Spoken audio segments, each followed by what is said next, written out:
c'est un deal, mais normalement, toute communication entre ces acteurs ne peut pas constituer forcément un deal. De fil en aiguille, c'est qu'on va arriver à des situations où on va reprendre à zéro et on va aboutir parce qu'on ne communique pas à un glissement.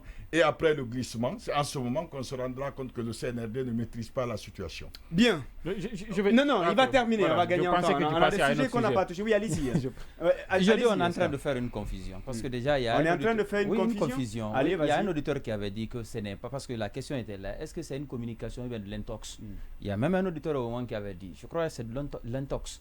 Parce que déjà, la structure. Comment ça, de l'intox? Il fait une interview, on décrypte le contenu, tu parles d'intox? Les structures de la transition, nous connaissons trois porte-paroles. La dame, la colonelle, je crois, colonel du CNRD. Il est de Aminata, oui, du CNRD.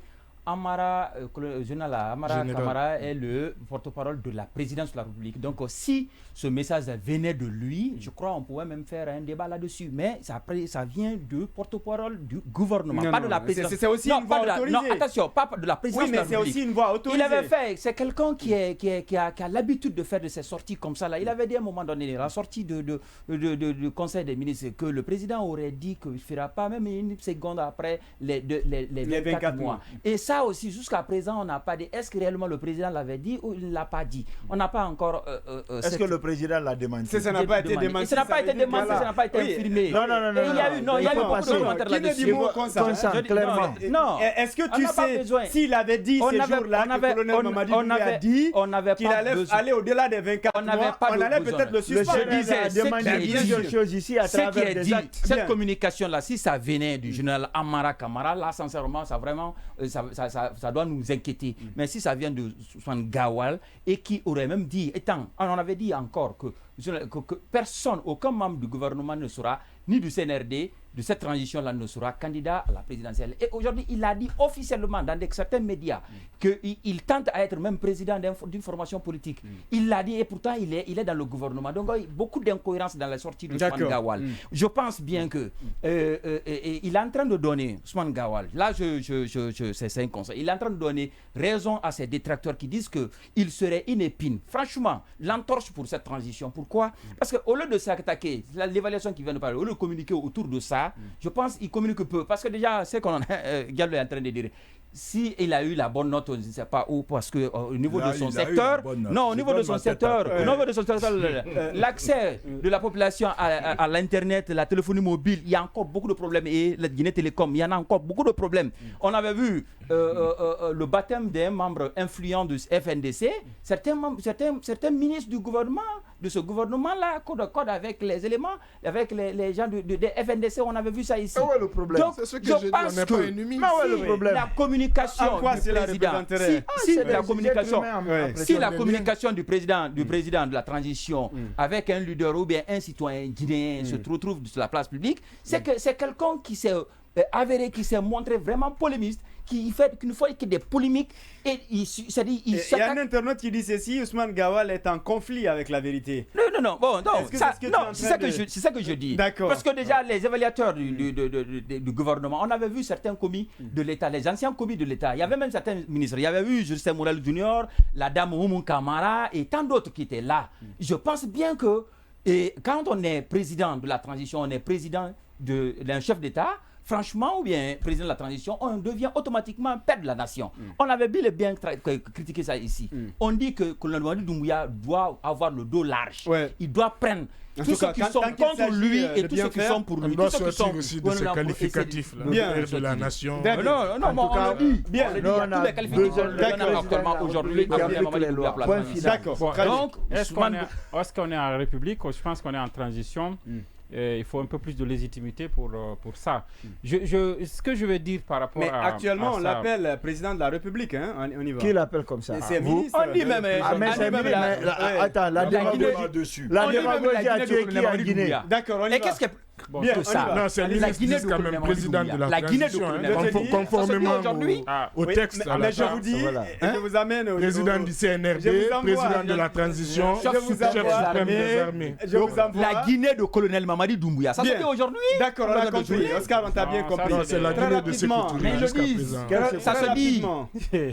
Non, mais c'est... Voilà. En 30 secondes. Non, ce que je veux dire, c'est que justement, quelqu'un a posé la bonne question. Est-ce que Ousmane... Quel est l'intérêt pour Ousmane Gawal aujourd'hui que justement les choses se passent normalement? Qu'est-ce que j'appelle normalement? Normalement, c'est que Dalein puisse avoir la possibilité de prendre son téléphone le matin et appeler Mamadi Doumbouya, ou que Mamadi Doumbouya puisse appeler Sidya Touré pour débloquer une situation.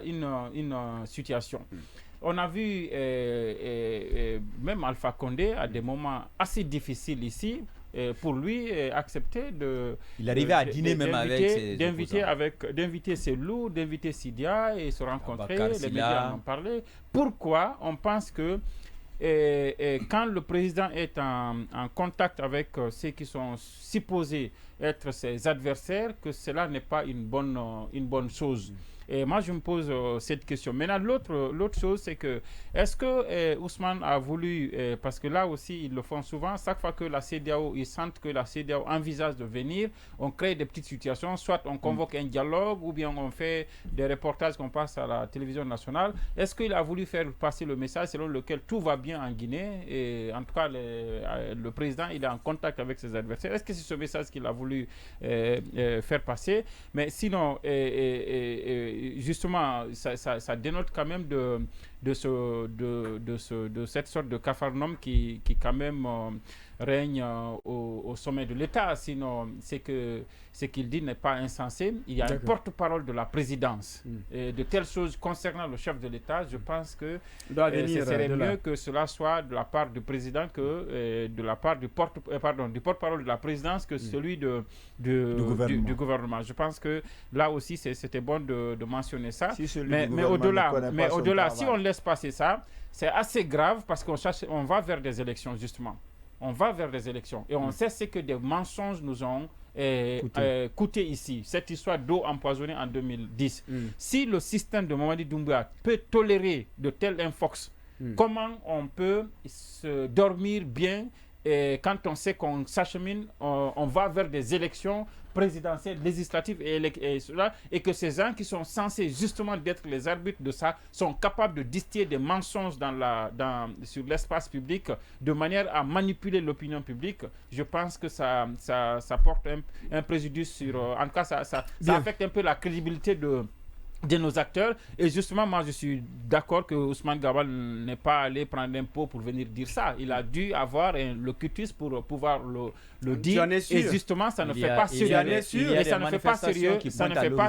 Ça ne fait pas sérieux que les communications du président puissent être accessibles aux ministres et que celui-là puisse mettre ça sur la place publique. Le président, c'est pas n'importe qui. Bien. Je pense qu'à ce niveau, il y a beaucoup de choses à dire. Sinon, on a quand même, et il le dit, parfois ces prises de parole après le Conseil des ministres portent ombrage justement même au Conseil des ministres. C'est-à-dire que ce que Ousmane Gawal dit, et parfois qui sont des contre-vérités, notamment quand il avait dit qu'ils vont fermer les médias et tout ça, souvent ce sont des propos qui occupent le débat et qui porte ombrage même au contenu du Conseil des ministres dont il est le porte-parole et qu'il devrait plutôt valoriser. Sinon, il y a le Premier ministre a présenté hier le résultat de l'évaluation. Aujourd'hui, on aurait aimé que le porte-parole du gouvernement explique davantage au-delà des explications du ministre, mais il n'expliquera pas ça. Il n'expliquera pas le classement de Bernard Gomou parce que dans les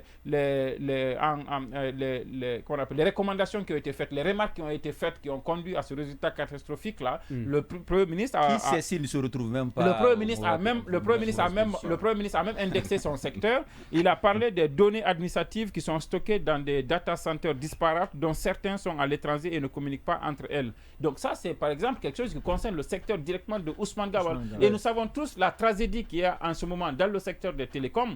Guinée Télécom qu'on nous avait vendu, ça n'existe pas. Les data centers, le gouvernement de Kassouri avait au moins lancé le data phase test. Je termine là-dessus.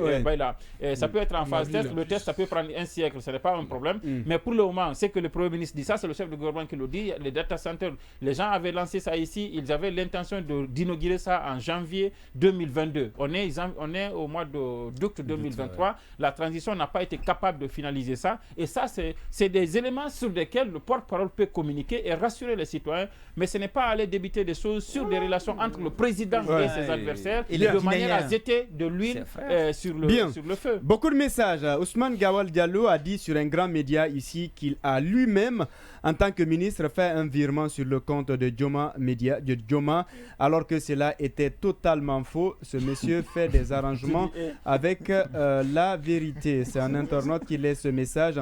Oui, il l'avait dit, c'est vrai, ça, il avait dit. Il faut relire le message pour Baïla parce qu'effectivement, je disais si la fois dernière que c'était un mauvais porte-parole.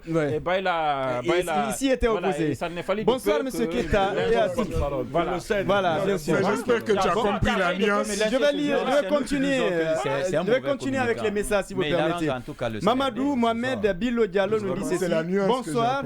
Ousmane Gawal Diallo est en train de jouer ce rôle au sein du CNRD. C'est pour créer des polémiques au sein des partis politiques.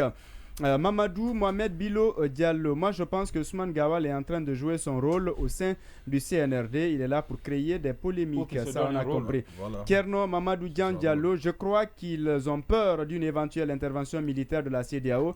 Donc, ils veulent faire croire qu'ils sont en bon terme donc, avec ces leaders. Pas de souci. Alpha Amadou Lelouma Diallo, bonsoir à toute l'équipe.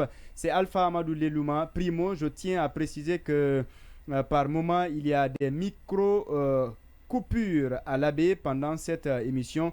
Nous invitons à corriger donc ce manquement puisque vous êtes très suivis par là. Au sujet de Tenen Diawara, j'invite l'État à ne pas se limiter qu'au blocage du son. Il faut intenter une action judiciaire contre elle car ces dérives sont de trop. Merci à vous. Ça c'est donc signé par Alpha Amadou Lelouma. Un autre message, cette fois-ci, il est signé de Abou Poutine de Banco en se référant à la définition des bonnes mœurs qui sont les habitudes, les usages conformes à la moralité, à la religion et à la culture d'un pays ou d'un autre. On comprend aisément que le projet a beaucoup à faire pour jouer son rôle.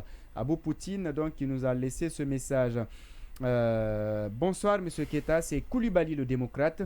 Je donne parfaitement raison au ministre Ousmane Gawal Diallo. Cellou Dalein Diallo parle couramment avec les autorités. Donc ça c'est signé par Koulibaly, le démocrate. Bonsoir, monsieur Keita. Je suis sûr en disant qu'une goutte de miel attrape plus de mouches qu'une pinte fiel. Cela devrait inspirer